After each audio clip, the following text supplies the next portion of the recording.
Bien. Hoy entonces vamos a empezar con el tema 4 de tratamiento biológico, y dentro del tratamiento biológico vamos a ver varias partes, ¿no? Entonces va a haber un tratamiento biológico aerobio, un tratamiento biológico anaerobio. Vamos a ver esas dos cosas el próximo día, y hoy vamos a empezar con unos conceptos básicos de cinética y de bioreactores, ¿vale? Entonces, bueno, si estamos hablando del tratamiento biológico, lo primero que necesitamos es saber, bueno, cuál es la forma base de los organismos vivos, que, bueno, como todos sabéis, es la célula, ¿no? Y vosotros sabéis que hay dos tipos de células, ¿no? Que serían las procariotas y las eucariotas, ¿no? Que se diferencian ¿en qué?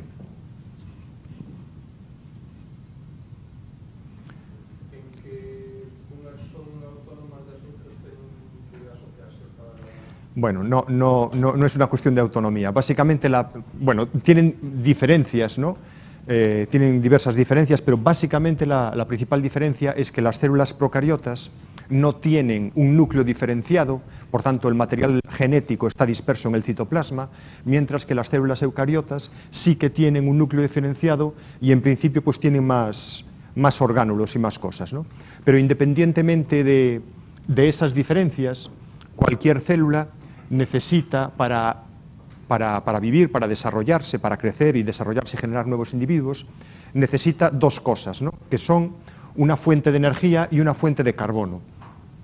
Y en función de la fuente de energía y de la fuente del carbono, las podemos clasificar y, bueno, eso nos va a permitir, bueno, aparte de la clasificación, entender un poco cómo funcionan y ver cómo esos microorganismos se pueden utilizar en el tratamiento biológico de residuos, ya sean aguas residuales o sean residuos sólidos o cualquier cosa, materia orgánica, cualquier tipo de materia orgánica que sea biodegradable, evidentemente, ¿no? Porque si no es biodegradable no se puede tratar con un proceso biológico.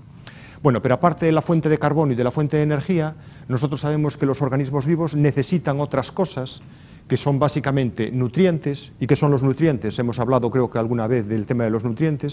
Básicamente los nutrientes son sustancias inorgánicas que hacen falta en cantidades pequeñas, relativamente pequeñas, pero que son necesarias para el desarrollo de los organismos vivos, puesto que hay muchas moléculas que dependen de esos elementos, o muchas funciones que dependen de esos elementos.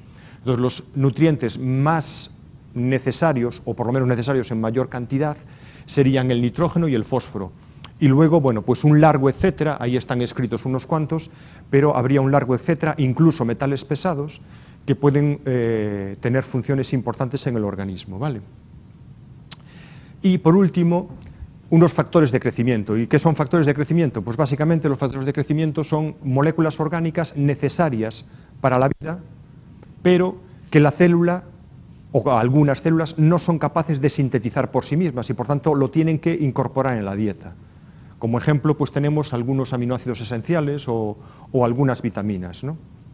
Vale. Bueno, algunas vitaminas no, las vitaminas, ¿no? Es decir, nosotros necesitamos vitaminas, son moléculas que nosotros no podemos sintetizar y que tenemos que tomar en la dieta. Y si faltan, pues hay problemas de funcionamiento y metabolismo que se traducen en enfermedades, ¿no? Enfermedades importantes. Bueno, si eso está claro, vamos a centrarnos entonces en la fuente de carbono y la fuente de energía, ¿no? Entonces, bueno, en principio clasificamos los organismos vivos en función de la fuente de carbono. Bueno, ¿y qué fuente de carbono podemos utilizar? Bueno, los organismos vivos, ¿qué fuentes de carbono pueden utilizar?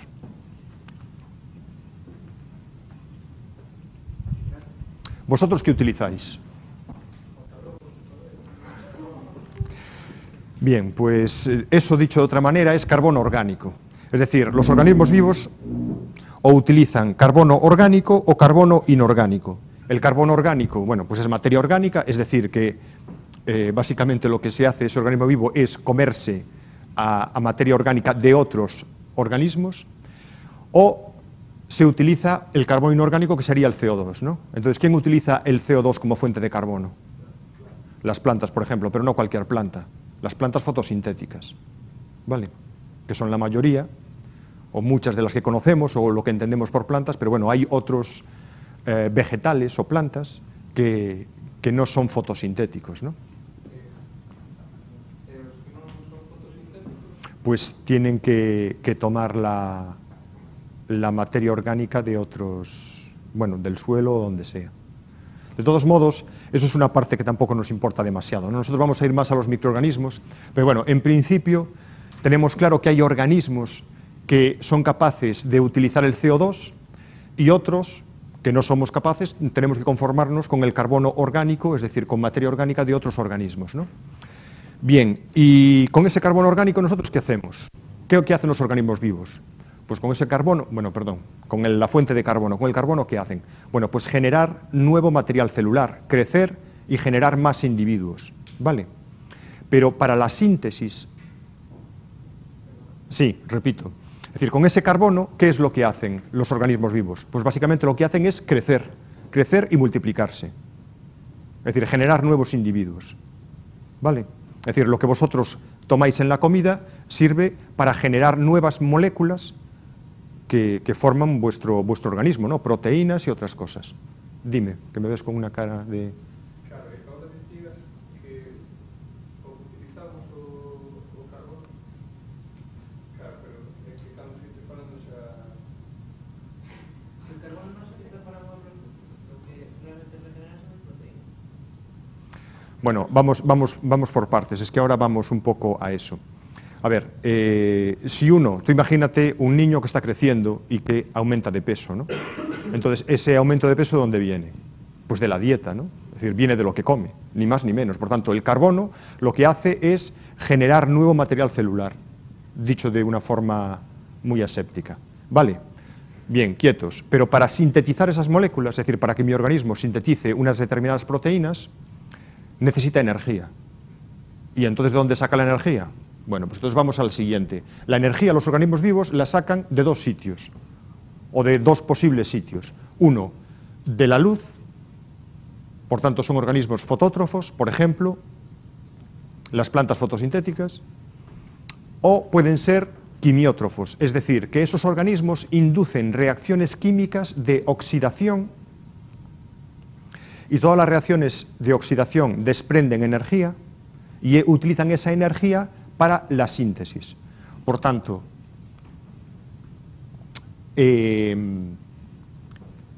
por un lado tenemos una fuente de carbono y por otro lado necesitamos una fuente de energía, ¿vale? Bueno, hasta ahí está claro. Bueno, esas dos clasificaciones independientes se pueden cruzar de forma que formamos 4 grupos y entonces puede haber organismos fotoheterótrofos, fotoautrótrofos, quimioheterótrofos y quimioautótrofos, ¿vale?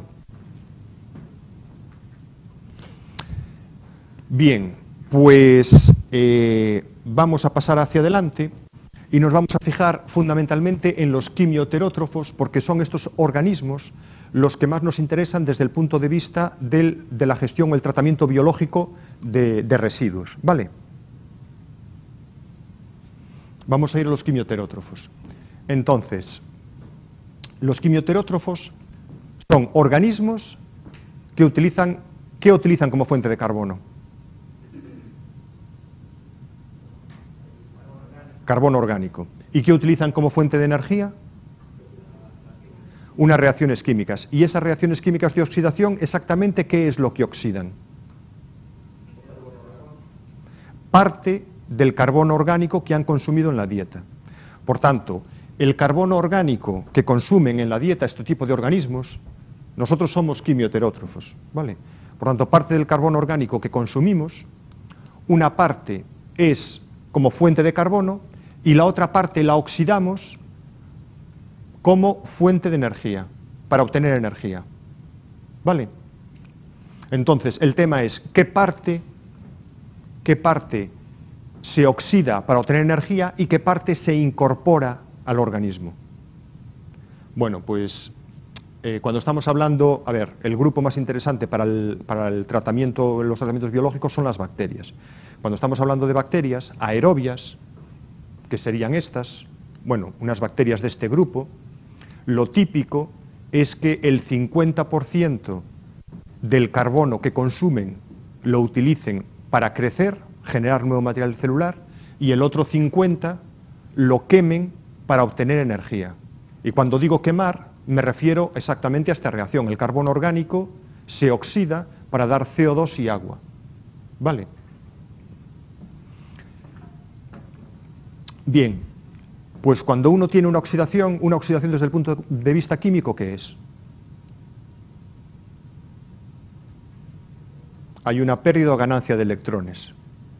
Una pérdida de electrones, ¿vale? No, de electrones. Es decir, cuando un átomo se oxida, pierde electrones y tiene que haber otro átomo o otra molécula que capte esos electrones, porque los electrones no están perdidos por el espacio, ¿vale? Por tanto, cuando alguien se oxida, pierde electrones y tiene que haber alguien que capte esos electrones. Bueno, pues cuando la molécula que capta esos electrones es el oxígeno, estamos en un metabolismo que llamamos metabolismo respiratorio aerobio. Y los organismos que tienen este metabolismo respiratorio aerobio son básicamente aerobios obligados, es decir, que necesitan siempre oxígeno, y básicamente lo que hacen es consumen carbono orgánico, lo queman, generan CO2 y agua, y de ahí, de esa reacción, obtienen energía que luego utilizan para la síntesis de nuevo material celular. ¿Vale? Bien, pues eso, básicamente, es lo que hacemos nosotros y es lo que hacen muchas bacterias que se utilizan en los procesos biológicos aerobios, ¿vale? Que veremos, bueno, pues en la práctica el próximo día. ¿De acuerdo?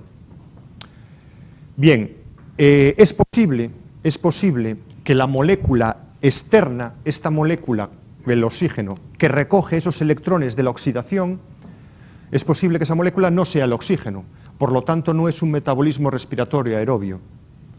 Puede ser otro tipo de moléculas diferentes al oxígeno, y estos organismos también tienen un metabolismo respiratorio, pero no es el metabolismo respiratorio aerobio, ¿vale? Entonces, como no utilizan oxígeno, le llamamos a esos procesos anóxicos. ¿Anóxico qué significa? Sin oxígeno. Etimológicamente, anóxico significa sin oxígeno. ¿Vale? Bien, lo típico es esto, un metabolismo respiratorio aerobio. Entonces, necesita oxígeno y lo que hace es comer carbono orgánico. Una parte la incorpora como nuevo material celular y la otra parte la respira, la oxida para obtener energía. ¿Vale? Y sabemos que hay otros parecidos, pero que no utilizan oxígeno, sino que utilizan otras moléculas. Son menos habituales, pero también son importantes en el tratamiento en los tratamientos biológicos. Bien. Aparte del metabolismo, sí. Bien, ahora vamos un momento a eso. Sí, porque ahora vamos a ver el anaerobio y comentamos eso. Bien, vosotros sabéis que hay algunos organismos, como bien has dicho, que son anaerobios. Y estos anaerobios lo que quiere decir es que no utilizan oxígeno. ¿Vale? Hasta ahí, hasta ese momento. Bueno, al igual que los otros organismos, al igual que los aerobios, estos microorganismos son quimioterótrofos, consumen carbono orgánico, y al ser quimioterótrofos, evidentemente, el carbono orgánico se utiliza como fuente de carbono, y la otra parte del carbono orgánico se utiliza como fuente de energía. ¿Vale? Bien, los típicos microorganismos anaerobios, ¿qué parte utilizan como fuente de carbono y qué parte queman para obtener energía? Pues más o menos, bueno, la relación es muy diferente a la anterior, ¿no? Es decir, utilizan mucho más para obtener energía e incorporan menos carbono para generar nuevas células, lo cual quiere decir que estos microorganismos, básicamente quiere decir que se desarrollan más lentamente y el proceso de obtención de energía es mucho menos eficaz. Por eso necesitan utilizar tanto carbono para obtener una cantidad de energía que, bueno, en principio debería ser similar al otro caso. ¿Vale? Bueno, el caso es que en un metabolismo anaerobio no tenemos oxígeno y lo que hacemos es que el carbono orgánico se transforma para obtener energía, ¿vale?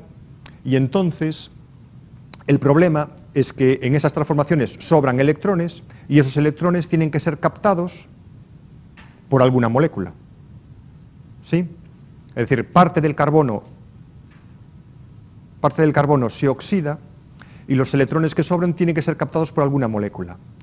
Ahora bien, como no tenemos oxígeno ni interviene ninguna otra molécula externa a la célula, aquí está la diferencia. Como no interviene ninguna otra molécula externa a la célula, esos electrones tienen que ser captados por una molécula interior de la célula. ¿Vale? Por eso, cuando en el metabolismo anaerobio, el carbono orgánico, una parte se oxida y da lugar a CO2 y otra parte se reduce y da lugar a metano. ¿Vale? Es decir, el mismo carbono orgánico, al oxidarse, una parte se oxida y otra parte se reduce, puesto que el CO2 es la versión más oxidada del carbono y esta es la versión más reducida del carbono. ¿Vale? Bien, a este tipo de reacciones se le llama dismutación y básicamente lo que es eso, ¿no? Una parte se oxida y otra parte se reduce. ¿Por qué? Bueno, ¿por qué es así? Porque no hay ningún aceptor electrónico, ninguna molécula que acepte los electrones que sea del exterior de la célula. Entonces hay que utilizar algo de dentro. ¿Vale? De las propias moléculas que tienes aquí en el carbono orgánico. Es decir, en el carbono orgánico, aparte de eso, tienes los otros elementos. En principio no, vamos, no hay participación de oxígeno molecular. No es que se realicen atmósferas protectoras, pero tiene lugar en ambientes sin oxígeno. A ver, en la naturaleza está abierto, pero bueno, no, cero de oxígeno. A ver, técnicamente sí se hace en recipientes cerrados, pero en la naturaleza lo que sucede es que hay ocasiones donde hay ambientes donde hay oxígeno, y entonces mientras hay oxígeno actúan los microorganismos aerobios. Cuando el oxígeno se acaba, empiezan a crecer los anaerobios. ¿Vale? ¿De acuerdo? Bueno, pues a esto anaerobio le llamamos metabolismo fermentativo. ¿Vale? Supongo que la palabra fermentación la habéis oído. Entonces la fermentación, ni más ni menos, es una transformación sin oxígeno y es un metabolismo diferente, es decir, es un conjunto de reacciones diferentes. Entonces, ¿cuál es la diferencia que hay entre fermentativo, anaerobio, básicamente, y anóxico? Que en este metabolismo, esos electrones son captados por una molécula exterior a la célula. Y aquí los electrones están captados por una molécula del interior de la célula. ¿Vale? Eso técnicamente hablando. En la práctica, el anaerobio produce metano y CO2 y el anóxico nunca va a producir metano. ¿Y por qué nunca produce metano? Porque el metano es un producto, es un componente que es reducido. Entonces, para que una especie reducida llegue a producirse, necesitas un ambiente reductor. Y aquí sí hay un ambiente reductor, pero en el otro, en el anóxico, no hay un ambiente reductor. Y tú dirás, bueno, ¿y qué es un ambiente reductor? Bueno, pues en el laboratorio. Bien, no podemos hacerlo porque no disponemos de los equipos, ¿no? Pero en el laboratorio vosotros sabéis que tenéis, bueno, hay pHímetros, ¿no? Y el pHímetro es un electrodo que lo metes en una muestra y te da el pH. Bueno, pues del mismo modo que ese tipo de electrodo, hay muchos tipos de electrodos y hay uno de ellos que te da el potencial redox del medio. Y entonces cuando pones el electrodo, te dice si ese medio es oxidante o reductor. Es oxidante cuando la lectura está por encima de 0 y es reductor cuando está por debajo de 0. Se mide en milivoltios, ¿no? Evidentemente, como la tabla de potenciales estándar que vimos el otro día, etcétera, pues sería equivalente a eso, ¿no? Entonces, en un proceso fermentativo, si tú pones un electrodo de estos, te dará una lectura de potencial redox negativa, y en cambio si pones en un proceso anóxico vas a tener probablemente una lectura positiva, vamos, muy probablemente por encima de 0. ¿Vale? Esa es la diferencia. Aparte, bueno, de la diferencia de producir, bueno, pues metano, que aquí se produce metano, en el otro caso no. Y técnicamente un poco, es decir, participa una molécula del exterior de la célula para captar los electrones o no participa, como es este caso. ¿Vale? Bien. Bueno, pues aquí tenéis un poco más de detalles. Dentro de los anaerobios hay algunos que son anaerobios obligados, es decir, que siempre tienen que estar en ausencia de oxígeno. Si hay oxígeno, se inhiben y mueren. ¿Vale? Del mismo modo que los aerobios obligados, si no hay oxígeno, se mueren. ¿Vale? Pues esto es lo contrario. Y después hay otros que se llaman anaerobios facultativos y que pueden vivir en presencia de oxígeno. Y entonces digamos que hay dos tipos.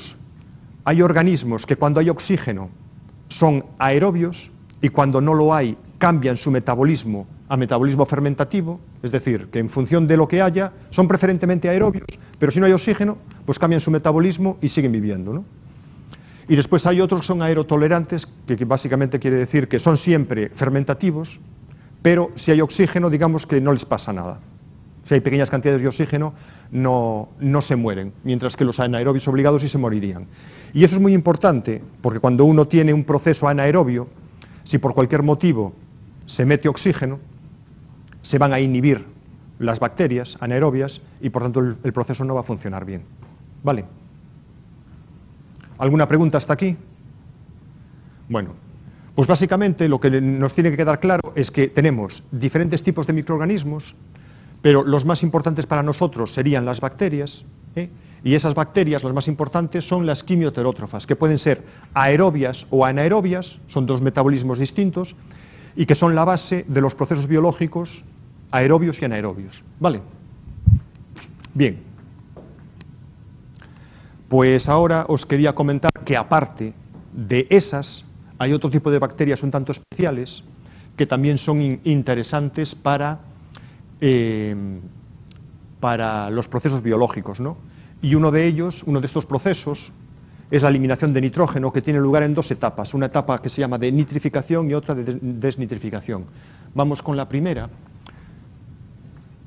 Cuando se descompone la materia orgánica, suele liberarse amonio. ¿De dónde viene el amonio? Ese amonio, ¿de dónde viene? Bueno, pues vendrá de muchos sitios. Las proteínas, ¿de qué están formadas?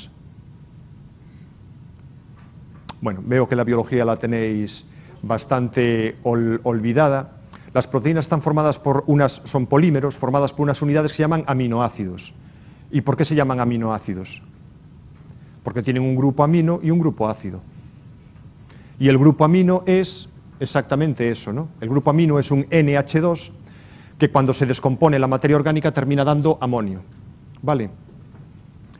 Bien. A ver. Bueno, pues hay unas bacterias que son capaces de oxidar el amonio a nitrito y después a nitrato. Y esas bacterias son bacterias autótrofas aerobias. A ver, por favor. Son bacterias autótrofas aerobias, que son una cosa completamente distinta de lo que hemos visto. Es decir, esas bacterias necesitan oxígeno, pero no es un metabolismo aerobio como el que vimos, porque son autótrofas. ¿Eso qué significa? ¿El carbono de dónde lo sacan? No. Si son heterótrofas, comen carbono orgánico. Si son autótrofas, utilizan el CO2. ¿Vale? Por tanto, son unas bacterias que son aerobias, pero utilizan CO2. Y son unas bacterias completamente distintas a las anteriores. Por lo menos tienen un metabolismo diferente a las anteriores. Y después, en la etapa de desnitrificación, lo que tenemos es que hay unas bacterias que son capaces de transformar el nitrato en nitrógeno gas. Con lo cual, el nitrógeno que está en nuestros residuos lo eliminamos y se va a la atmósfera. ¿Vale? Y estas son bacterias heterótrofas, pero no necesitan oxígeno. Es decir, tienen un metabolismo respiratorio, pero no necesitan oxígeno. Entonces, ¿cuál es la molécula que capta esos electrones que sobran? Pues está ahí. Es el nitrato. El nitrato es la molécula que capta esos electrones que sobran de ese proceso de respiratorio, y al captar el nitrato, al captar esos electrones, se reduce hasta nitrógeno. ¿Vale? Por tanto, el aceptor electrónico externo es el nitrato, y estas bacterias son heterótrofas, son quimioheterótrofas, es decir, utilizan el carbono orgánico para crecer y oxidan parte del carbono orgánico para obtener energía, y los electrones que sobran de esa oxidación los capta el nitrato, que se transforma en nitrógeno gas. Pero no necesitan oxígeno. Por eso es un proceso anóxico, sin oxígeno. que no tiene nada que ver con un proceso anaerobio, que es un proceso completamente distinto, un metabolismo completamente diferente. Vale, pues ahí tenéis la diferencia. Esto es un proceso anóxico y el anterior era anaerobio. Vale. Bueno, pues ¿cómo funcionan, digamos, los tratamientos biológicos? Aquí en este cuadro lo tenéis, ¿no? Es básicamente repetir lo mismo que hemos dicho hasta ahora. Nosotros lo que tenemos son residuos orgánicos biodegradables. Entonces, eso es lo que tenemos aquí. Este carbono orgánico, pues va a haber unas bacterias que actúen sobre él y parte del carbono se oxida para dar lugar a productos finales. Cuando ese carbono se oxida y da lugar a productos finales, esos productos finales, ¿qué son? Esto es la obtención de energía, que puede ser un metabolismo respiratorio aerobio o puede ser un metabolismo fermentativo. El carbono orgánico se oxida para dar lugar a unos productos finales y obtener energía. ¿Cuáles son esos productos finales? Pregunto. Bien, si el metabolismo es aerobio, los productos finales son CO2 y agua. Pero si el metabolismo es fermentativo, es decir, anaerobio, es metano y CO2. Bien, pues de ahí sacamos la energía y la energía la utilizamos en esta rama de aquí abajo que va a la síntesis celular. Parte de este carbono se invierte en generar nuevas células. Evidentemente hacen falta nutrientes que tiene que haber en el medio, pues nitrógeno, fósforo, calcio, no sé qué, potasio, y crecen los microorganismos. ¿Vale? Bueno, pues ya está. Así nosotros lo que conseguimos es descomponer toda la materia orgánica de nuestro residuo mediante un proceso biológico. ¿Vale? Y ya está. Básicamente es eso. Bien. Es decir, que hemos visto hasta aquí, ¿no? Bien, ¿qué pasa cuando se acaba el carbono orgánico? Es decir, ¿qué pasa cuando se acaba el alimento de las células?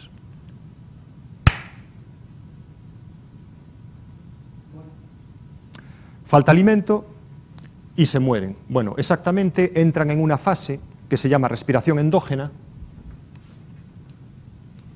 y básicamente lo que hacen es que al faltar el alimento entran en esa fase de respiración endógena y respiran su propio material celular. ¿Qué significa que respiran su propio material celular? Que lo consumen, que lo oxidan para obtener energía. Oxidan su propio material celular. La respiración no es ni más ni menos que la oxidación de carbono orgánico para obtener energía. ¿Vale? Entonces, respiran su propio material celular y ¿qué es lo que se obtiene? En la respiración se obtienen los productos finales, que son CO2 y agua o metano y CO2, dependiendo de si la bacteria es aerobia o anaerobia.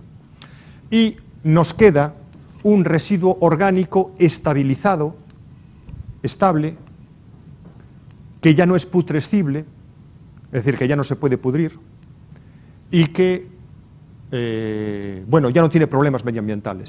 Entonces, lo que era un residuo que tenía un problema en el medio ambiente, después queda ya un residuo estable que no tiene problemas y que contiene nutrientes, nitrógeno, fósforo, potasio y otras cosas, y por tanto se puede utilizar como enmienda del terreno, con objetivo de fertilizar. ¿Vale? No es un fertilizante, porque para ser un fertilizante hay que tener unos valores mínimos de nitrógeno, fósforo y potasio, pero sí que tiene una capacidad de fertilización o de abono, etc. A no ser que nuestro residuo orgánico esté contaminado, que tenga con moléculas orgánicas complejas no biodegradables o que tenga metales pesados y que no podamos utilizarlo precisamente por la presencia de esos contaminantes. ¿Vale? Entonces, bueno, dependiendo de dónde venga este residuo, pues al final tendremos un elemento de mejor o de peor calidad para ser usado en agricultura. ¿Vale? Bien, aparte de las bacterias, hay otros organismos que se pueden utilizar en los tratamientos, ¿no? Pero digamos que lo más habitual es utilizar bacterias. Es porque crecen más rápidamente, son más adecuadas cuando tenemos altas concentraciones de materia orgánica, etcétera, pero hay otros procesos donde se pueden utilizar algas o hongos, o incluso pueden aparecer animales y plantas superiores, más desarrollados, ¿no? Pero digamos que lo habitual en los típicos tratamientos es que se utilicen bacterias, ¿vale? Pero bueno, ahí tenéis la tal información general. Bueno, las bacterias, bueno, sabéis que es un organismo muy sencillo. Las bacterias son células eucariotas o procariotas.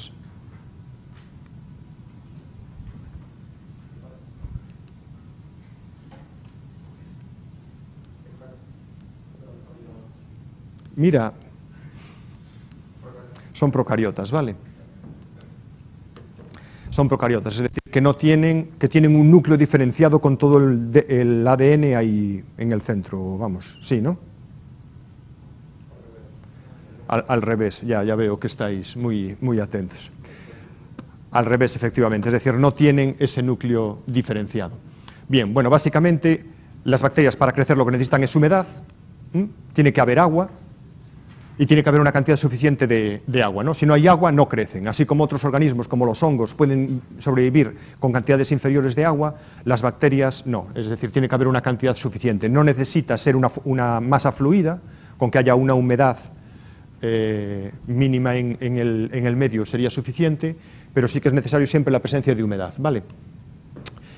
Y, bueno, pues básicamente están formadas por carbono, hidrógeno, oxígeno y nitrógeno. Evidentemente hay más elementos, pero bueno, con esta fórmula tenemos el 99,9% de la materia seca de una bacteria estaría en esta fórmula química, ¿no? Y bueno,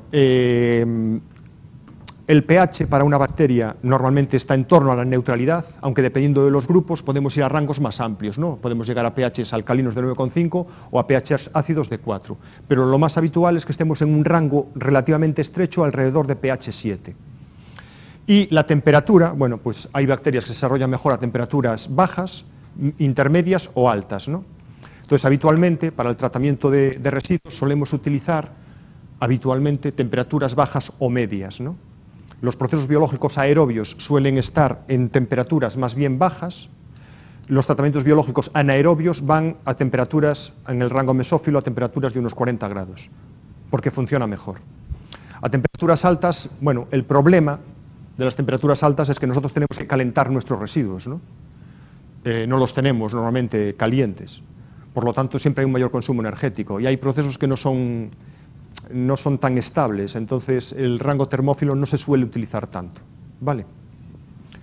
Bueno, crecimiento bacteriano. Básicamente las bacterias se crecen y cuando llega a un determinado tamaño se parten por dos y tenemos dos individuos, ¿no? Más pequeños que siguen creciendo, al llegar a un determinado tamaño vuelven a extinguirse. Bien, pues el tiempo entre cada división es lo que nos indica, bueno, pues un poco esa velocidad de crecimiento, ¿no? Para una bacteria típica, las bacterias se desarrollan muy rápidamente, ¿vale?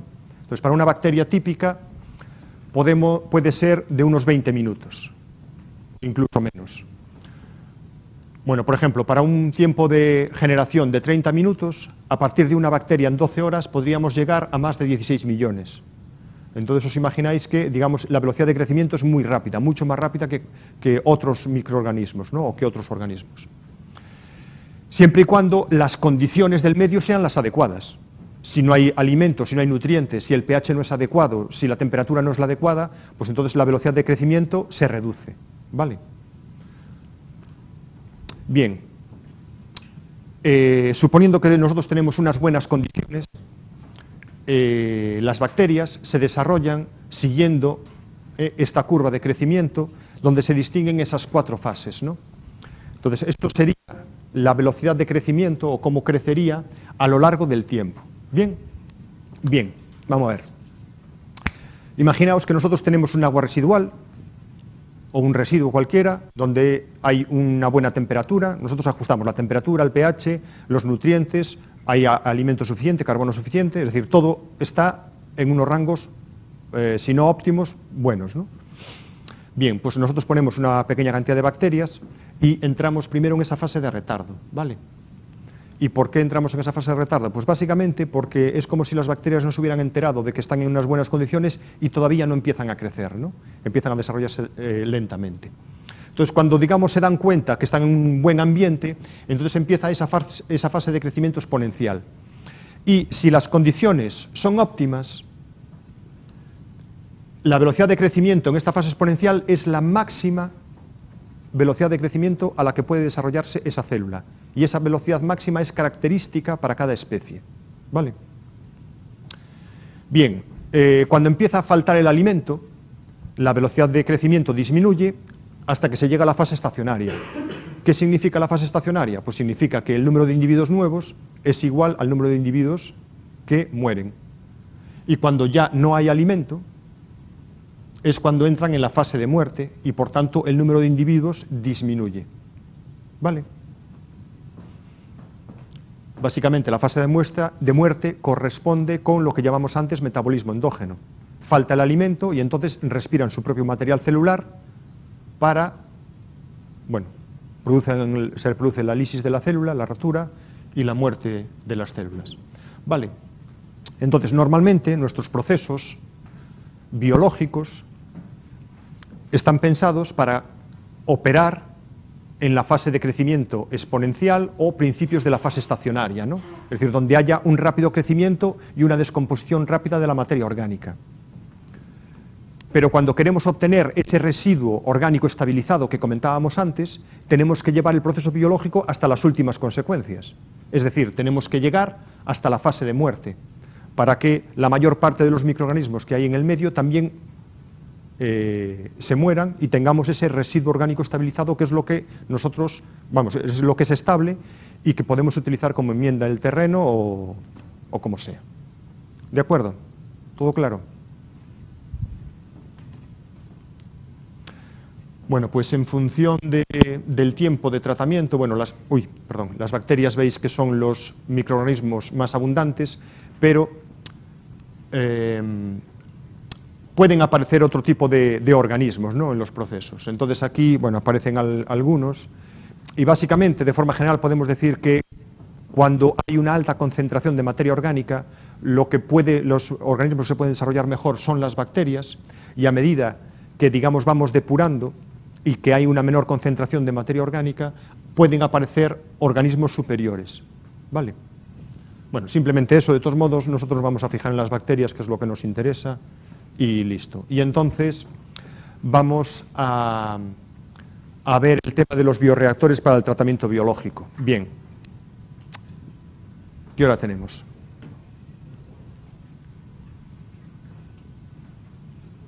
Menos cuarto. Bueno, primero vamos a empezar con unas cuantas definiciones.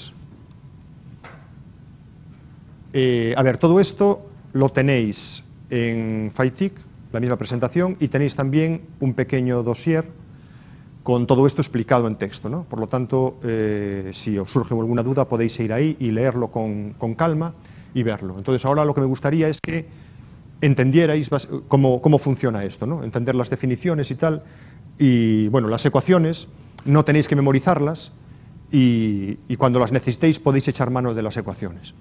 Bueno, velocidad de crecimiento. Esta es la velocidad de crecimiento de un microorganismo. ¿Cómo se define? Pues la derivada de la concentración frente al tiempo. Ningún problema, ¿no? Es decir, cuántos individuos aparecen por unidad de tiempo. ¿Vale? Bien, lo que pasa que es mejor definir una velocidad de crecimiento específica, es decir, no es lo mismo que aparezcan 5 individuos nuevos si tenemos 5 células que si tenemos 1000. Es decir, el esfuerzo es diferente. Por lo tanto, vamos a dividir por la cantidad de células que tenemos y entonces definimos la velocidad específica de crecimiento, es decir, cuánto crece referido a la cantidad de microorganismos que tenemos. Y esta es la relación que hay entre las dos expresiones de la velocidad absoluta y la velocidad específica. ¿Vale?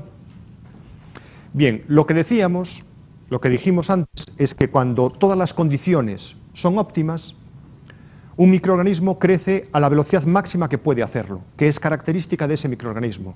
Y a esa velocidad le llamamos velocidad máxima de crecimiento y la representamos por esta mu máxima que tenemos aquí. ¿Vale? Entonces, cuando tenemos todo óptimo, pH, temperatura, nutrientes, y sustrato, pues crece a esta mu máxima, ¿vale? Pero ¿qué pasa si tenemos menos sustrato? Vamos a suponer que todo es óptimo, pero el sustrato es lo que está limitado. Bueno, pues lo que vamos a observar es que la velocidad de crecimiento se va a reducir a medida que reducimos la cantidad de sustrato. Y aquí tenemos el sustrato, nosotros nos movemos hacia atrás, lo que vemos es que crece, cuando tenemos mucho sustrato, crece a la velocidad máxima, pero si reducimos la cantidad de sustrato también se reduce la velocidad de crecimiento. Y esto se modeliza con esta ecuación que se llama modelo de Monod, que es una forma de representar cómo varía la velocidad de crecimiento de un microorganismo frente a una limitación de sustrato, ¿vale? Hay más expresiones, pero esta es, bueno, una muy utilizada, puesto que, bueno, da buenos resultados en la práctica, ¿vale? Bueno, mu máxima ya sabemos qué es K sub S. K sub S se llama constante de afinidad y nos da una idea. A ver, matemáticamente es cuando la concentración de sustrato es igual a K sub S, la velocidad de crecimiento es la mitad de la máxima, ¿vale? Entonces, más o menos nos da una idea de si existe mucha avidez por el sustrato o no. Es decir, si ese sustrato es fácil de consumirse o no es fácil de consumirse, ¿vale? A ver, yo sé que esto se está grabando y queda para la posteridad, pero os voy a contar igual, ¿no? Es decir, vosotros vais a unos pinchos, ¿no? Y entonces lo primero que se acaba es el salmón y el jamón, ¿no? El pincho de tortilla y la pizza es lo que queda ya al final, ¿no? Es lo que nadie se come. Bueno, pues básicamente el K sub S nos da esa idea, ¿no? Es decir, el sustrato que nosotros le ponemos, ¿le gusta o no le gusta? ¿Se lo come fácilmente o no se lo come fácilmente? Bueno, pues cuanto más pequeño sea K sub S, más fácilmente se lo come, ¿vale? Esa es la idea.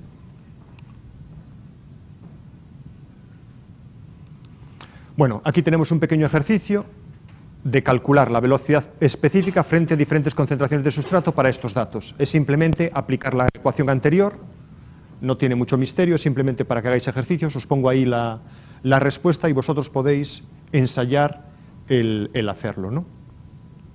Y este otro ejercicio, lo que se trata es de ver cómo cambia esa curva al cambiar el valor de K sub S. Entonces, básicamente, para valores de K sub S muy pequeños, la velocidad es mayor, ¿no? En cualquier caso. Es decir, que cuando la constante de afinidad es más pequeña, hay un consumo más rápido del sustrato, ¿vale? Y eso se ve en esa familia de curvas. La curva más baja corresponde para un K sub S de 500, la curva más alta para un K sub S de 1. Dime. ¿Qué unidades? La velocidad específica son días, bueno, es tiempo a la menos 1. Sí, vale, d a la menos 1, sí, son días a la menos 1. Sí, la velocidad específica tiene unidades de tiempo a la menor, la inversa del tiempo. Vale. Al dividir por la concentración de microorganismos, aquí al dividir por la concentración de microorganismos, las unidades de esto y esto se van y solamente quedan las unidades del tiempo dividiendo abajo. ¿Vale? Y son, bueno, en este caso son días a la menos 1. Bueno, ¿y el consumo de sustrato cómo es? Bueno, pues el consumo de sustrato, al igual que antes, es la variación de la concentración de sustrato frente al tiempo. Pero cuando nosotros tenemos un sistema de flujo, imaginaos que tenemos un agua residual que entra en un reactor biológico para ser tratada, ¿no? Bueno, pues, ¿cómo sería la velocidad de consumo de sustrato? Bueno, pues tenemos que ver lo que sale menos lo que entra, dividido por el tiempo que ha permanecido dentro, eso es la velocidad de consumo de sustrato, ¿vale? Y el tiempo que ha permanecido dentro le llamamos θ, y es la relación que hay entre el caudal y el volumen. Eso no solo para un reactor biológico, para cualquier unidad. El tiempo de residencia de un fluido dentro de un equipo es la relación que hay entre el caudal y el volumen. Sí, bien, efectivamente, es volumen partido caudal. Sí, porque está aquí dividiendo. Bueno, cuando dije relación me refería a la relación entre dos variables, no estaba pensando exactamente el orden, ¿vale? Y bueno, al igual que antes, también podemos definir una velocidad específica de consumo de sustrato, que básicamente es decir cuánto sustrato se come cada microorganismo, que es esto de aquí abajo. Sí, dime. ¿Por qué es negativo? Ah, vale, porque esto, a ver, la variación de sustrato respecto al tiempo es negativo, puesto que el sustrato se va consumiendo, ¿no? Bueno, no tengo aquí ahora una tiza. El sustrato se consume, por tanto esta derivada es negativa y esta R sub S es negativa. Esto es negativo y por eso le ponemos un signo menos, ¿vale? No os lo comenté, bueno, me pareció, bueno, no me di cuenta, pero sí que es importante, está definida aquí como negativa, ¿vale? Intrínsecamente. Bueno, y ahora la utilización de sustrato. ¿Os acordáis lo que os dije antes, no? De las bacterias aerobias y anaerobias, que se comían el carbono orgánico, una parte la respiraban y otra parte la incorporaban como nuevo material celular. Y el tema es, ¿qué parte, no? Bueno, pues esa parte es la I. La I es la parte que se incorpora como nuevo material celular. Y 1 menos I sería lo que se respira. Entonces esta I, para una bacteria aerobia, normalmente es 0,5, un 50%. Para una bacteria, dije aerobia, ¿no? Para una bacteria anaerobia, bueno, con todas las generalidades que podemos hacer y todas las excepciones, podemos poner que es un 20% o incluso menos, ¿no? Un 20, 15%. Después depende de la bacteria en cuestión, ¿no? Pero en general, para los procesos ambientales, podemos tomar ese valor. Bueno, pues simplemente combinando esta ecuación con las anteriores, pues nos salen estas otras ecuaciones que vamos a utilizar después, y aquí nos sale este parámetro K, que es un parámetro también característico de cada bacteria, puesto que es el cociente de dos parámetros característicos de cada bacteria, ¿vale? Por tanto, son dos constantes, la mu máxima y la I son característicos de cada bacteria. Al dividir nos da otra variable que también es característica de cada bacteria, ni más ni menos. Y por último, siempre estamos hablando de crecimiento, pero sabemos que a veces las células se mueren, ¿no? Y por tanto, si los microorganismos se mueren, pues desaparecen, y si desaparecen, pues no hacen ese proceso, ¿no?, de depuración o de degradación de la materia orgánica. Por lo tanto, tenemos que tener en cuenta la muerte celular. Hay muchos procesos de muerte celular.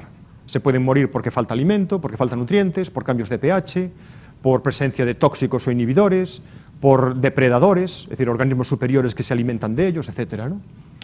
Entonces, claro, como todo eso sería muy complejo, pues lo que vamos a hacer es hacer lo más sencillo posible, y es decir, ¿qué pasó?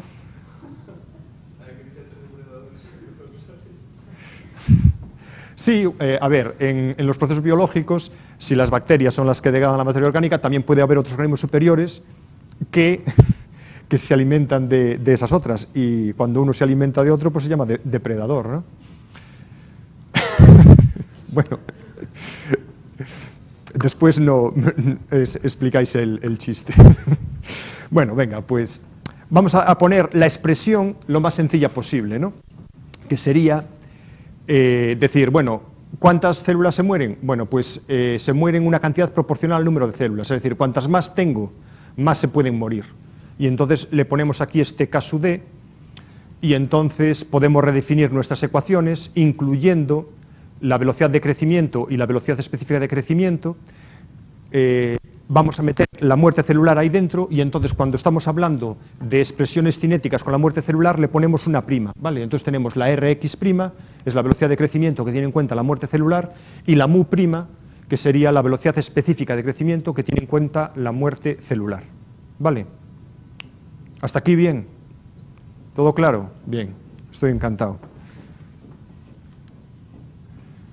Bueno, pues entonces vamos a los reactores. Tenemos diferentes tipos de reactores, ¿no? Y entonces vamos a ver básicamente dos tipos, y el primero de ellos es el reactor continuo de mezcla completa. que dicho de otro modo es simplemente, podemos imaginarlo, como un tanque agitado.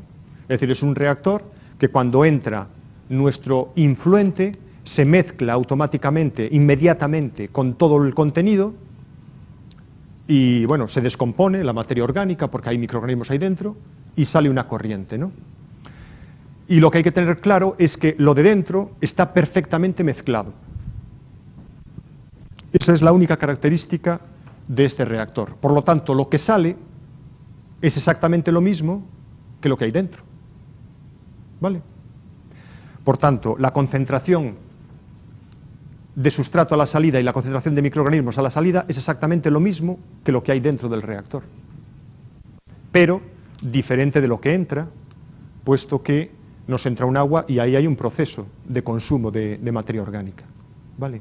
Habrá un tiempo medio de permanencia del fluido dentro de ese reactor, que es la relación entre el volumen y el caudal, y si ese tiempo medio de permanencia es muy grande, la depuración va a ser muy grande. Si ese tiempo es muy cortito, la depuración va a ser corta, porque no le da tiempo a los microorganismos a degradar la materia orgánica. ¿Vale? ¿Hasta ahí todo claro? Bueno, pues para hacer el diseño de este reactor, lo único que tenemos que hacer es un balance de materia a los microorganismos.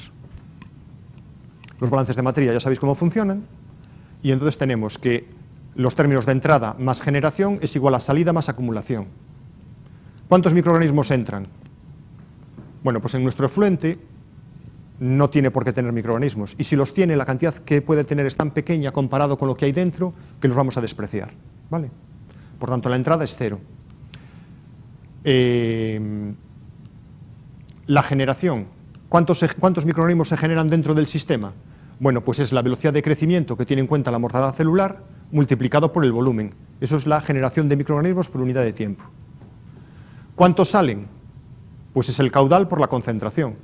Esta es la cantidad de microorganismos que salen en cada unidad de tiempo. Y la acumulación. Bueno, si estamos en estado estacionario, la acumulación es cero. ¿Vale? Por tanto, esta es nuestra ecuación, y reorganizando esta ecuación nos queda esto. ¿De dónde sale tita? Pues de dividir caudal y volumen. Bueno, al revés, volumen y caudal, ¿no? Y de X y de Rx nos sale la mu', ¿no?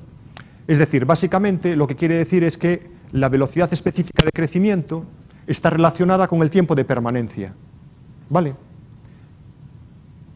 ¿Eso qué significa? Que el tiempo de permanencia del fluido en el reactor, no puede ser menor a la velocidad de crecimiento.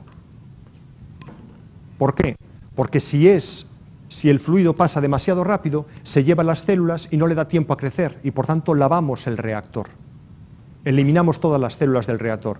Por lo tanto, la velocidad a la que circula, el caudal a la que circula por el reactor, que está aquí introducido, tiene que ser tal que solamente elimine aquellas células que han crecido en la unidad de tiempo. ¿Vale? Porque si elimina más, se va reduciendo hasta que llega a cero, y entonces a eso se le llama lavado del reactor. Y por tanto deja de funcionar, no hay bacterias que hagan la depuración, y por tanto la concentración S a la salida se convierte ¿en qué? En la misma concentración de entrada, se iguala con la entrada. ¿Vale? Bien, pues esto, sí. Sí, si el caudal es suficientemente rápido.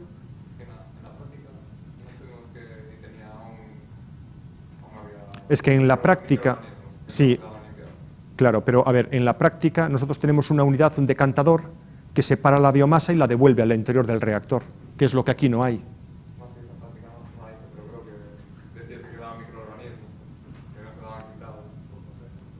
Bueno, a lo mejor eso era un problema de funcionamiento que tal, ¿no? Pero digamos que este sistema es diferente al que tenemos en el laboratorio, porque en el laboratorio tenemos un decantador a continuación, que es lo que vamos a ver después.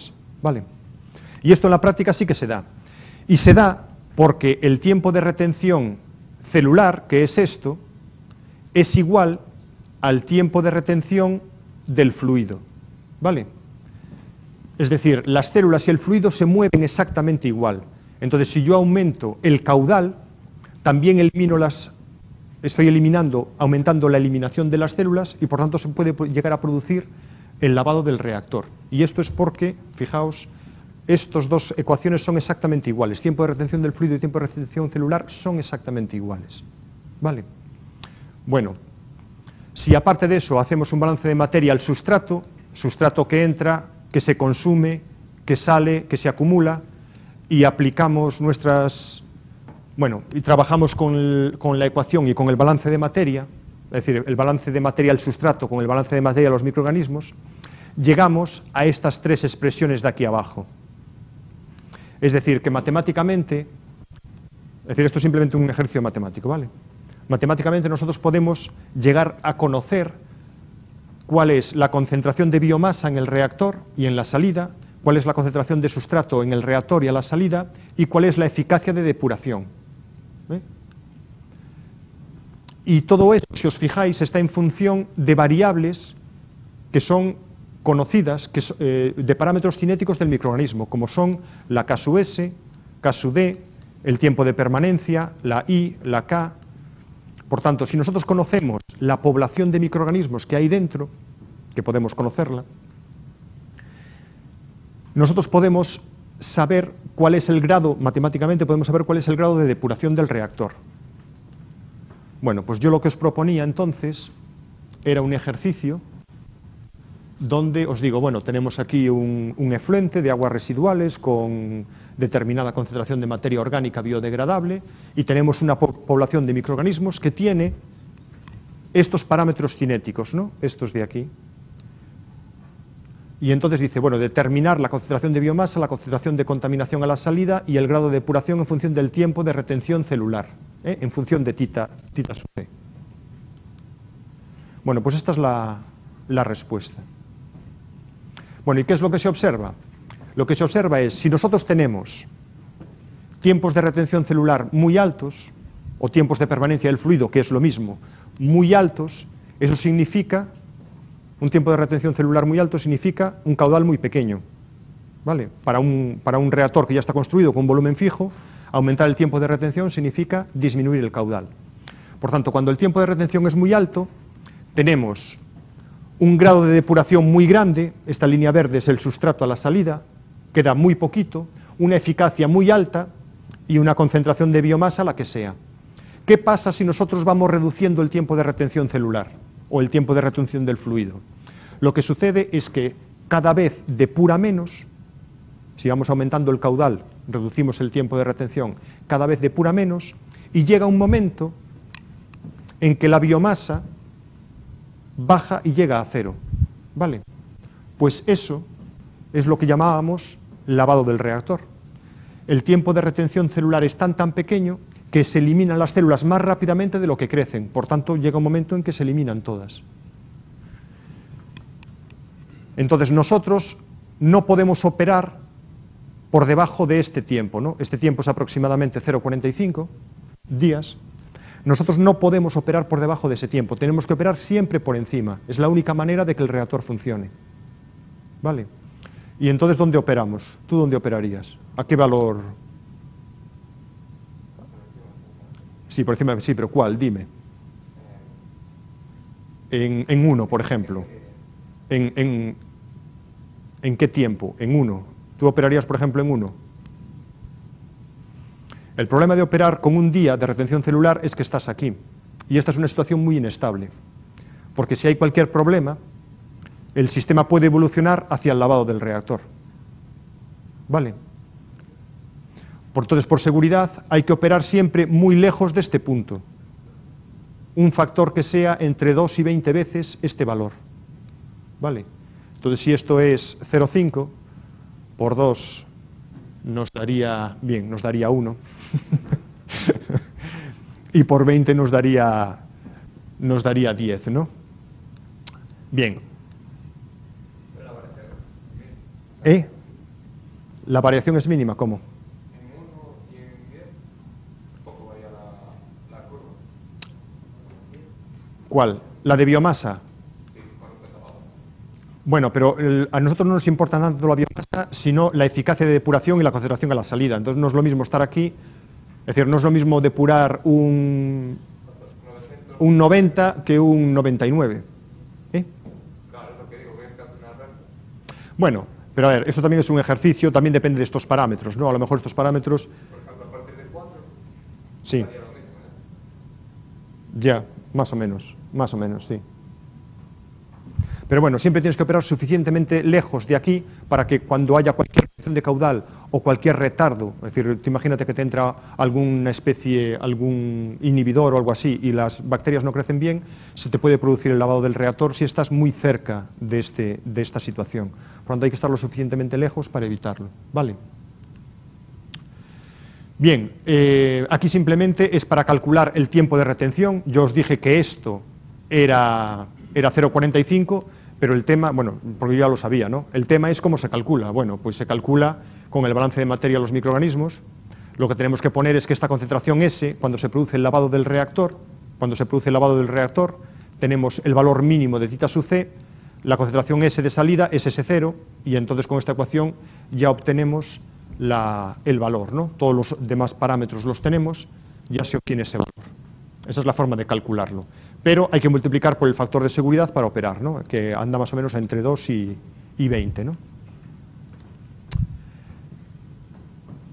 Bien, esa es la depuradora de Vigo, ¿vale? Entonces, el agua entra aquí, el agua entra por aquí, aquí tienen el desbaste, el desarenador, esto supongo que lo habéis visto en otra asignatura, ¿no? Aquí tenéis el tratamiento primario y esto es el tratamiento secundario. Hay dos reactores biológicos, ¿vale? Hay dos reactores biológicos que son exactamente iguales, quiero decir, que tienen el mismo volumen, pero son distintos, los podéis ver aquí, ¿no? Este es más ancho y este es más estrecho, pero más profundo, ¿vale? Inicialmente los iban a hacer los dos iguales, pero como no había espacio suficiente, tuvieron que hacer este más pequeño, ¿no? Bien, pues está diseñada la depuradora, bueno, más pequeño, no, más estrecho y más profundo. La depuradora está diseñada para 3 metros cúbicos por segundo y los reactores biológicos pusieron 2, entonces cada uno recibe solamente 1,5 metros cúbicos por segundo. Bueno, pues imaginaos por un momento que el sistema de depuración, vamos, es este que tenemos aquí, es exactamente estos parámetros, y por tanto el tiempo mínimo de retención celular y el tiempo mínimo de retención del fluido es 0,45 días. Mi pregunta es, teniendo en cuenta que tiene que tratar 1,5 metros cúbicos por segundo, tenéis que calcular el volumen del reactor, ¿vale? Bueno, pues si calculáis el volumen del reactor, os va a salir un volumen enorme, ingente, mucho más grande que eso que hay ahí. Y entonces el tema es, ¿por qué? Bueno, pues el tema es porque en el sistema que nosotros hemos puesto, lo que sucede es que los microorganismos crecen, pero se van con el efluente, se van y nunca vuelven, ¿no? Por lo tanto, estamos limitados, el caudal que puede circular, o el tiempo de retención, está limitado por la velocidad de crecimiento de los microorganismos. ¿Qué pasa? Si nosotros le ponemos un decantador y esos microorganismos los recirculamos, lo que estamos haciendo es independizar el tiempo de retención celular del tiempo de retención del fluido, con lo cual nosotros podemos utilizar caudales mucho más grandes sin que se lave el reactor. ¿Por qué? Porque realmente sacamos los microorganismos del reactor, pero los separamos y los devolvemos. Entonces conseguimos que el tiempo de retención celular sea alto, que es lo que queremos, y el tiempo de retención del fluido puede ser mucho menor, entonces podemos tratar mucho más. Y si el tiempo de retención del fluido es mucho menor, los reactores van a ser mucho más pequeños, ¿vale? Bueno, ¿cuánto da la operación? Así, ¿qué volumen tendríamos?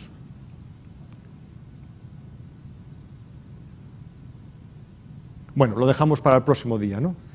Lo vemos, lo calculáis en metros cúbicos y luego yo os doy los valores reales que hay aquí, yo creo que los tengo, aquí no los tengo, pero yo creo que los tengo, si no se pueden buscar probablemente, y comparamos, ¿no? Y entonces vamos a ver que si nosotros le ponemos un decantador al final, conseguimos una mayor eficacia del proceso, es decir, conseguimos tener reactores mucho más pequeños. ¿Por qué? Porque separamos el tiempo de retención celular del tiempo de retención del fluido. Vale, y me gustaría que hicierais el ejercicio porque yo creo que ilustra bastante bien. Bueno, pues esto es lo que vamos a hacer ahora. Esto es lo que vamos a hacer ahora. Tenemos nuestro reactor tenemos un decantador, el decantador separa y retorna los microorganismos al reactor. ¿Vale? Y así nosotros podemos utilizar caudales o tiempos de retención del fluido mucho menores. Es decir, caudales mucho mayores o tiempos de retención del fluido mucho menores. ¿Vale? 58.000 metros cúbicos. 58.000 metros cúbicos. Bueno, pues parece así como bastante grande, ¿no? Eso así en dimensiones, ¿cómo sería? ¿Un cubo de qué dimensiones? Pues venga. Bueno, el próximo día entonces comentamos, no, vemos el valor para ver exactamente la diferencia que sería si tuviéramos eso o con la situación real. Vale. Bueno, pasamos entonces al siguiente. Bueno, fijaos, a ver.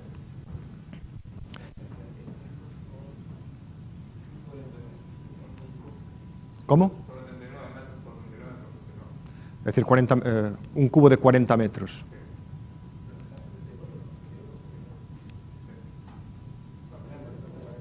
No, por redondear, dije 40. Hombre, pues en dimensiones, no sé exactamente qué dimensiones tiene, ¿no? 40 metros ya me parecen muchos. Yo creo que 40 metros es mucho más que esto que hay aquí. Y evidentemente esto debe de tener 2-3 metros de fondo como mucho. No tiene 40 metros de fondo.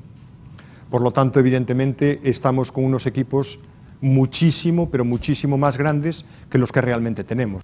¿Por qué? Bueno, pues el tema está en la independización del tiempo de retención celular y el tiempo de retención del fluido. Bueno, venga, vamos a esto. A ver, fijaos en este sistema. En el sistema, entonces, a ver,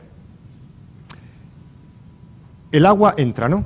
El efluente entra, es tratado, aquí se separa la biomasa y sale nuestro efluente depurado. Entonces, aquí no sale biomasa, ¿vale? Esa XUE que tenemos aquí debería ser 0. Entonces, toda la biomasa sale, baja y retorna al reactor, con lo cual está en ciclo cerrado. Entonces, cuando llegamos al estado estacionario, como no queremos que siga aumentando la cantidad de biomasa, tenemos que purgar. Esta sería la purga, es decir, todos los días tenemos que sacar una parte. ¿Y qué parte tenemos que sacar? Pues exactamente toda la biomasa que ha crecido en las últimas 24 horas. O dicho de otro modo, le tenemos que poner una extracción continua que elimine todo lo que toda la biomasa que se ha generado por unidad de tiempo, ¿no? En la unidad de tiempo. ¿Es continuo el proceso? El proceso es continuo. El proceso es continuo. ¿Vale? Entonces, aquí tenéis el tiempo de retención celular, el tiempo de retención del fluido es el volumen del sistema, el volumen total del sistema dividido por el caudal. Y el tiempo de retención celular es la biomasa que hay dentro del sistema partido por la biomasa que sale del sistema. Como esto es 0, nos queda esto. Entonces aquí se ve claramente que tiempo de retención celular y tiempo de retención del fluido son distintos, y además muy distintos, porque Q es el caudal que estamos tratando, que es un caudal grande, y QW es el caudal de la purga, que es un caudal pequeñito. ¿Vale? Por tanto, son muy diferentes. Bien, como siempre, hacemos el balance de materia a los microorganismos y resolvemos el sistema y, bueno, esta es la ecuación que nos queda y esto es la resolución, la concentración de sustrato y de microorganismos a la salida de... Perdón. Esta es la concentración de microorganismos en el reactor y esta es la concentración de sustrato dentro del reactor y a la salida. ¿Vale? Entonces, el tema es, esta es la ecuación de diseño de nuestro reactor. Ahí hay 4 cosas, ¿vale? Perdonad, aquí hay 4 cosas, ¿no? 2 son variables y 2 son parámetros. Los parámetros son K sub D, E, I, que son parámetros que pertenecen a la población de microorganismos que tenemos ahí. Pues si es un proceso biológico aerobio, esta I probablemente será 0,5 y esta K sub D, pues lo que sea, depende de las condiciones. Bien, es decir, que nos quedan 2 variables sobre las que podemos actuar. De esas dos, ¿cuál preferís utilizar para controlar el sistema? ¿Tita sub c o U? U, bien. La U tiene un problema. Si vais a la definición de U, vais un poquito hacia atrás y me dais la definición de U. Vais a la transparencia donde definíamos la velocidad específica de consumo de sustrato.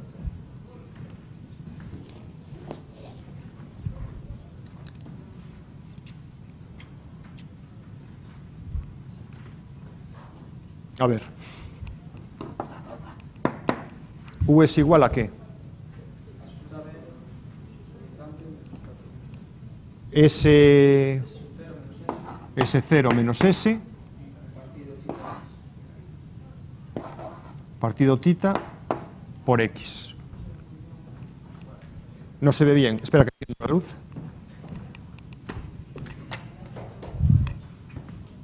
Bien. Imaginaos que tenéis vuestro reactor funcionando, ¿no? Trabajáis ahí en una planta de tratamiento y está funcionando. Y os dicen, bueno, ¿qué valor de U tenemos hoy? Llegáis por la mañana, ¿qué valor de U tenemos hoy? Nada. Esto se toma una muestra y se analiza y ya está.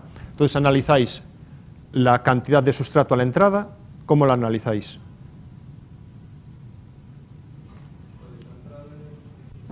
No, ¿qué técnica analítica empleáis? Hombre, si es una planta depuradora de aguas residuales urbanas, utilizaríais... A ver, si son aguas industriales y tenéis solamente un componente, podéis tener un equipo de análisis más sofisticado que determine la concentración de ese componente. Si tenéis muchos componentes en el agua, como no vais a analizar todos y cada uno de ellos, los analizáis de forma conjunta la cantidad de materia orgánica que hay, y es con la DQO o con la DBO. Bien, vais a utilizar la DQO porque en la DQO se tarda, bueno, con el método que nosotros hacemos, un par de horas, ¿no? Poco más de 2 horas. Hay métodos más rápidos. Por tanto, tomáis la muestra y determináis la DQO a la entrada y a la salida. Y después tenéis que determinar la concentración de biomasa, ¿vale? Y para determinar la concentración de biomasa, ¿cómo hacéis? Pues es facilísimo. Es tomar una muestra, se toma una muestra, se filtra, y lo que queda en el filtro, esa es la biomasa. La secáis bien y la calcináis y la determináis como sólidos en suspensión volátiles.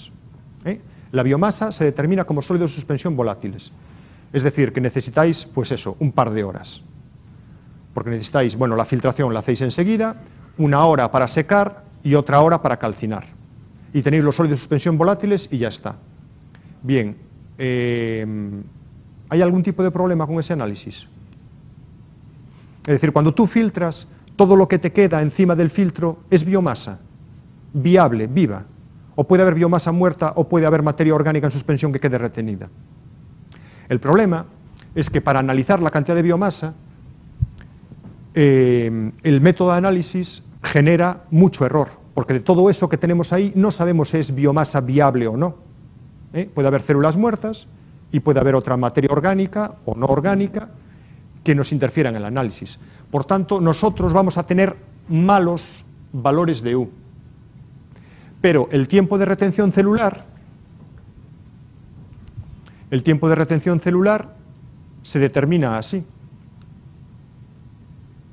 Es la relación que hay entre el volumen del sistema y la purga. Y es muy fácil, o dicho de otra manera, es muy fácil de determinar. Es decir, nosotros tenemos que conocer cuál es la biomasa que hay en el sistema. A ver, por ejemplo, un tiempo de retención celular de 10 días, ¿qué significa? No, el tiempo de retención celular de 10 días quiere decir que la biomasa está dentro del reactor, dentro del sistema, como media 10 días. O dicho de otra manera, que en 10 días tenemos que purgar una cantidad equivalente a todo lo que tenemos dentro del reactor. ¿Vale? En 10 días, cada día purgamos una pequeña cantidad y al final de 10 días hemos purgado una cantidad equivalente a todo lo que tenemos dentro del reactor. Es decir, que cada día tenemos que purgar ¿cuánto? 1/10, ¿vale? El 10%. Bien, pues entonces yo lo que hago es determino la biomasa que hay, ¿vale?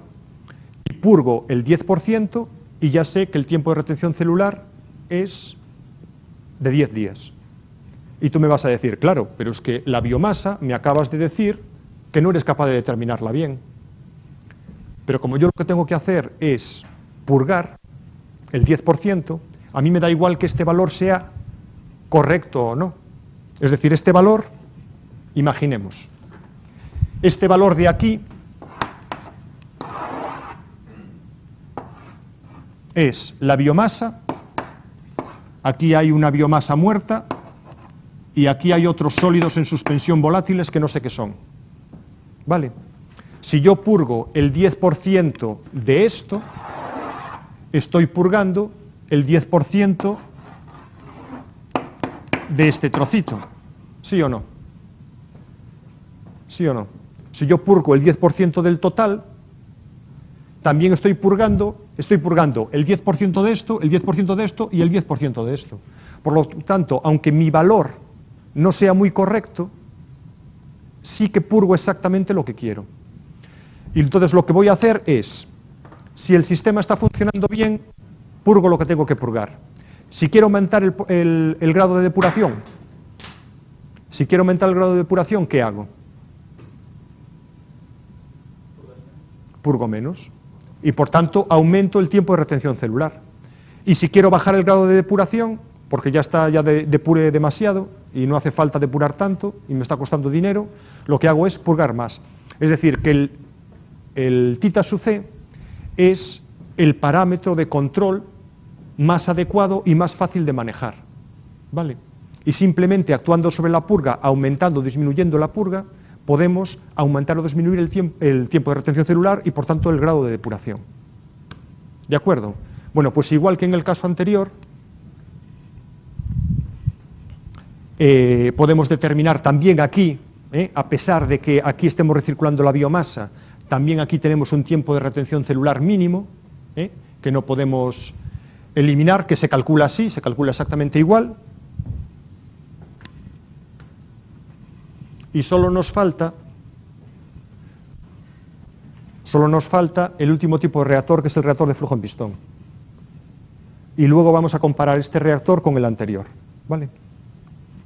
Bien, ¿en qué se diferencia? Bueno, ¿cuáles son las características de un reactor de flujo en pistón?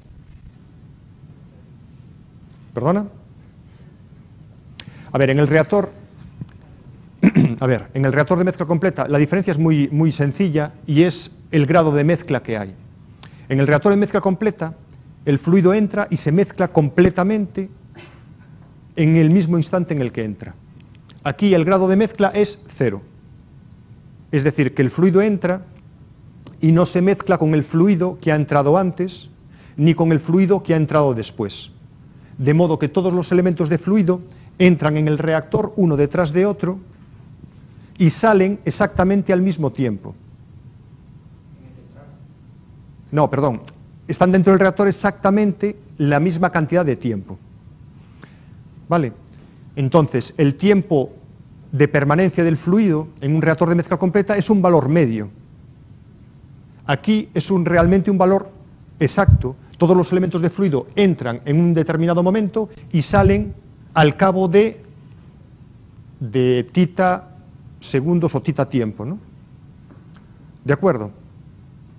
A ver, dicho de otro modo, es como si en un desfile militar entran los soldados y entonces entran todos a la misma velocidad. El primero que entra es el primero en salir y tarda exactamente el mismo tiempo que el segundo, que el tercero, que el cuarto, que el quinto y no se adelantan, ¿no?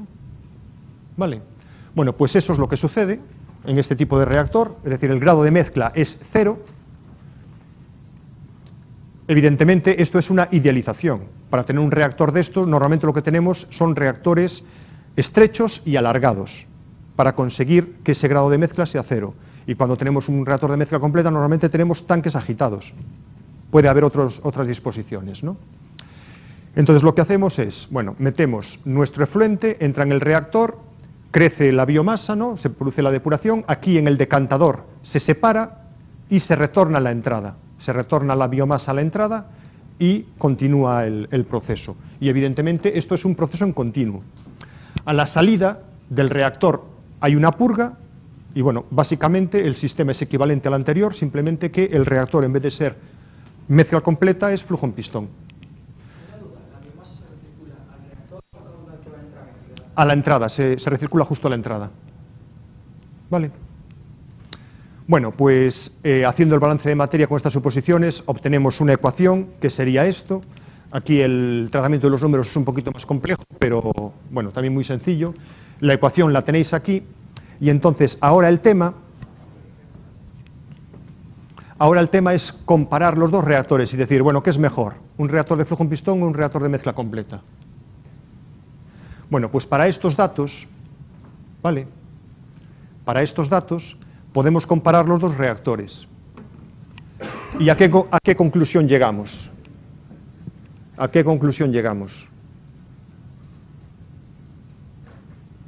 ¿Qué es más eficaz? ¿Un reactor de mezcla completa o un reactor de flujo en pistón? Bueno, por lo que se ve ahí es un reactor de flujo en pistón, ¿no? Es decir, el reactor de flujo en pistón, para el mismo tiempo de retención celular, consigue una mayor depuración, una mayor eficacia. La eficacia son las líneas de puntos y la concentración de sustrato a la salida son las líneas continuas. ¿Vale? De todos modos tenéis que fijaros que flujo en pistón y mezcla completa son dos situaciones ideales extremas donde en un sistema tenemos un grado de mezcla completo y en el otro no tenemos nada de mezcla. La realidad es que nosotros nunca tenemos un reactor de flujo en pistón o de mezcla completa perfecto. Tenemos reactores reales, que ¿dónde van a estar esos reactores reales? Los resultados de esos reactores reales, ¿dónde van a estar? Entre estos límites, ¿vale? Estas líneas nos dan los límites y entonces nosotros podemos aproximarnos mucho a un límite o a otro, pero siempre vamos a estar intermedio.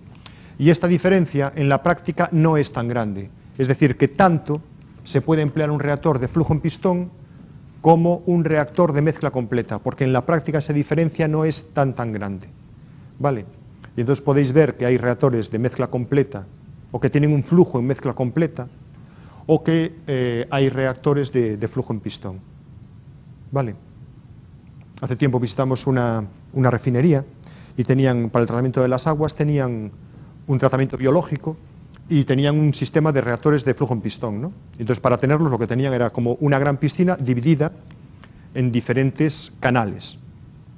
Entonces, realmente es como poner varios reactores de flujo en pistón en paralelo. Entonces, el agua entraba, se repartía entre todos ellos y se movía a lo largo de esos canales, con lo cual el flujo realmente era como flujo en pistón. Pero, bueno, se puede tener también otra disposición donde haya mayor grado de mezcla, ¿no? Vale. Pues ya está, os he dejado unos ejercicios sobre esto, básicamente son equivalentes a los que hemos presentado hoy y podéis hacer ejercicios sobre ellos, si tenéis alguna duda, pues ya sabéis, en tutorías. ¿Y alguna duda más? ¿No? ¿Todo claro? Bueno, pues entonces lo dejamos aquí. Solamente recordaros que mañana tenemos prácticas y que tenemos, bueno, que os he dejado varios ejercicios propuestos de este tema y de los anteriores. Vale. Venga, hasta mañana entonces.